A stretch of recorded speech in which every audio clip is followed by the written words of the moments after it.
Assalamualaikum warahmatullahi wabarakatuh. Berjumpa lagi dengan saya Hasan Albana di Albanas Channel.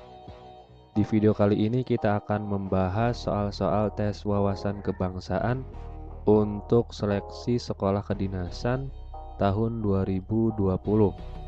Bagi teman-teman yang menonton video ini, jangan lupa untuk share, like, comment, and subscribe, dan juga jangan lupa untuk menyalakan loncengnya agar tidak ketinggalan video terbaru dari kami. Baik, langsung saja soal yang pertama. Tujuan perwujudan sikap dan perilaku yang mencerminkan nasionalisme adalah A. Menghilangkan tuntutan berlebihan warga negara, B. Menjamin kewajiban dan hak warga negara, C. Mencapai kesadaran hukum, D. Mewujudkan sikap skeptis terhadap pemerintah, E. Terciptanya masyarakat yang memegang teguh budaya secara berlebihan. Jawaban untuk soal ini adalah A. Jadi, tujuan perwujudan sikap dan perilaku yang mencerminkan nasionalisme adalah menghilangkan tuntutan berlebihan warga negara. Penjelasannya, sikap nasionalisme mampu menghilangkan tuntutan berlebih warga negara. Hal ini disebabkan kesadaran akan rasa persatuan dan kesatuan dan menyadarkan bahwa hak dan kewajiban warga negara sama di mata negara. Oke, soal selanjutnya. Pengamalan Pancasila, sila kelima sebagai paradigma pembangunan adalah A. Menumbuh kembangkan sistem politik demokrasi Pancasila yang mampu memelihara stabilitas nasional yang dinamis. B. Pengembangan ekonomi dan pemerataan pembangunan serta mengembangkan kesadaran dan tanggung jawab warga negara. C. Upaya mengembangkan pertumbuhan ekonomi dan pemerataan pembangunan dan hasil-hasilnya sehingga tercipta kemakmuran yang berkeadilan bagi rakyat Indonesia. D. Peningkatan harkat dan martabat serta kewajiban asasi warga negara dan penghapusan ketidakadilan. E. Pembangunan untuk meningkatkan harkat martabat manusia berdasarkan nilai kodrat manusia. Sila kelima itu keadilan sosial bagi seluruh rakyat Indonesia. Jadi jawabannya C. Kalau yang A, menumbuh kembangkan sistem politik dan demokrasi Pancasila yang mampu memelihara stabilitas nasional yang dinamis. Itu sistem demokrasi di sini. Berarti sila ke-4. Kalau B, pengembangan ekonomi dan pemerataan pembangunan serta mengembangkan kesadaran dan tanggung jawab warga negara. Ini nasionalisme. Berarti sila ke-3. Yang D, peningkatan harkat dan martabat serta kewajiban asasi warga negara dan penghapusan ketidakadilan. Ini sila ke-2. Bangunan untuk meningkatkan harkat martabat manusia berdasarkan nilai kodrat manusia juga, ini sila ke-2.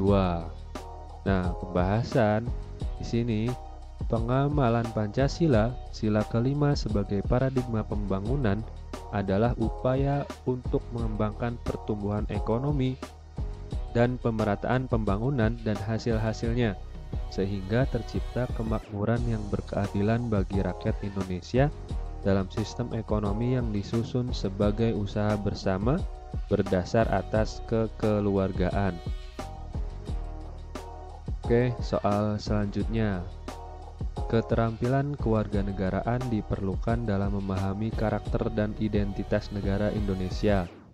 Apalagi persamaan rasa senasib yang pernah dialami mampu membangkitkan nasionalisme untuk menjaga keutuhan NKRI. Indikator yang menandai kecakapan kewarganegaraan dalam perwujudan nasionalisme adalah A. Mampu membedakan suku dan budaya bangsa, B. Berpegang teguh pada ideologi Pancasila, C. Keterikatan terhadap adat istiadat daerah asal tidak boleh terlepas, D. Mementingkan golongan dibandingkan kepentingan umum, E. Melakukan voting pada setiap penyelesaian permasalahan. Jawabannya untuk soal ini adalah B. Berpegang teguh pada ideologi Pancasila. Penjelasannya, bentuk nasionalisme yang tercermin pada setiap individu sebagai kecakapan kewarganegaraan terlihat saat seseorang mampu berpegang teguh pada nilai-nilai yang terkandung dalam Pancasila. Oke, soal selanjutnya. Saat ini terdapat sebagian orang yang cenderung bergaya hidup mewah dan bersifat konsumtif.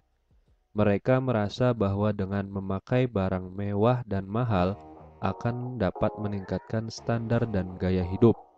Hal tersebut merupakan bentuk ancaman dari luar yang masuk ke Indonesia, yaitu konflik agama, ini jelas salah. Diskriminasi politik, jelas salah. Dominasi kaum mayoritas dan kesenjangan sosial, bisa jadi benar. Serbuan produk luar juga salah, tidak. Budaya asing yang tidak sesuai dengan falsafah bangsa, tidak. Jadi jawabannya adalah C. Penjelasannya, budaya konsumtif dan hidup mewah dengan anggapan bahwa pemakaian barang mahal dan mewah akan dapat meningkatkan standar dan gaya hidup merupakan suatu bentuk ancaman dari luar, yaitu dominasi kaum mayoritas dan kesenjangan sosial. Soal terakhir. Sehari setelah proklamasi, PPKI mengadakan sidang pertama. Hasil sidang tersebut adalah A. Mengesahkan Undang-Undang Dasar menjadi Undang-Undang Dasar 1945. B. Menetapkan Insinyur Soekarno dan Muhammad Hatta sebagai Presiden dan Wakil Presiden. C. Presiden untuk sementara waktu dibantu oleh suatu komite nasional. D. Dibentuknya wakil rakyat yaitu DPR dan MPR. E, A, B, dan C benar. Jawabannya E.